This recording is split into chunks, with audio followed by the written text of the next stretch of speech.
नमस्कार सबैजनालाई। आज म हजुरहरूलाई चाहिँ माइक्रोसफ्ट वर्डमा हामीले चाहिँ पेज नम्बरहरू इन्सर्ट गर्दाखेरि चाहिँ नेपालीमा कसरी पेज नम्बर राख्ने भन्ने कुरा सिकाउँदैछु। हामीहरूले कुनै पनि डकुमेन्ट टाइप गऱ्यौँ, कन्टेन्टहरू चाहिँ नेपालीमा छ र हामीले पेज नम्बर राख्न खोजिरहेछौँ। हामी नर्मल्ली हामी जाने नै इन्सर्टमा क्लिक गर्छौँ, पेज नम्बरमा क्लिक गर्छौँ, टप र बटम कहाँ राख्ने हो एउटा टप बटमको पोजिसन हामी चुज गर्छौँ।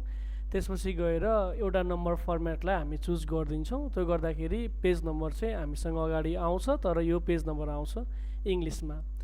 अब यो कन्टेन्ट चाहिँ नेपालीमा छ, पेज नम्बर चाहिँ इङ्ग्लिसमा भयो। अब हामीलाई पेज नम्बर पनि नेपालीमा चाहियो भने कसरी राख्न सकिन्छ भनेर मलाई धेरैले क्वेसन सोध्नुहुन्छ। म यसलाई चाहिँ आज कसरी राख्न सकिन्छ सिकाउँदैछु। हजुरहरूले पेज नम्बर इन्सर्ट गर्नु भइसकेपछि यही पेज नम्बरमा नै गएर डबल क्लिक गर्नु होला र यो पेज नम्बर जुन नम्बर देख्नु भएको छ यो नम्बरलाई सिलेक्ट गर्नु होला। त्यसपछि गएर होममा क्लिक गरेर यो फन्टमा हजुरहरूले चाहिँ नेपाली भन्ने फन्ट राखिदिनु होला। नेपाली लेखेर इन्टर गरिदिनुहोस्, यो नेपालीमा आउँछ। नर्मल्ली हामीले प्रीतिलाई प्रीति सम्झिन्छौँ, तर यो प्रीति लेख्दाखेरि चाहिँ वान भनेको ज्ञ हो, त्यही भएर यो मिल्दैन। हामी चाहिँ प्रीति राख्दाखेरि चाहिँ यस्तो खालको समस्या हामीले देख्न सक्छौँ। हामी यसलाई चाहिँ नेपाली भन्ने फन्ट नै राख्न सक्छौँ। यो हामी डाउनलोड गरेर इन्स्टल गर्न सक्छौँ यदि आफ्नो कम्प्युटरमा छैन भने। र अर्को चाहिँ मलाई फेरि सोध्नुहुन्छ उहाँहरूले, यो जुन लिस्ट छ यो लिस्टमा चाहिँ हामीलाई यो 1 2 3 भनेर लेख्नुपर्ने भयो।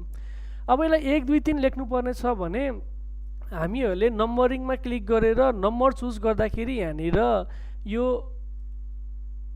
हामी नेपालीमा त आयो, तर 1 भनेको ज्ञ, अनि 2 भनेको द्य, अनि गएर 3 भनेको घ, त्यो फर्मेटमा आयो। यसलाई हामीले फेरि नेपालीको 1 2 3 मा राख्न चाहन्छौँ भने चाहिँ यहाँ पनि यो नम्बरिङमै क्लिक गर्छौँ हामीहरू। त्यसपछि गएर डिफाइन न्यू नम्बर फर्मेटमा क्लिक गर्छौँ, अनि यहाँनिर गइसकेपछि यो फन्टमा क्लिक गर्छौँ। फन्टमा पनि हामीले यो फन्टमा फेरि नेपाली राखिदिन्छौँ, यानि यसलाई नेपाली, यसलाई हामीले ओके गरिदिइसकेपछि र ओके गरौँ, यो नेपालीमा आउँछ।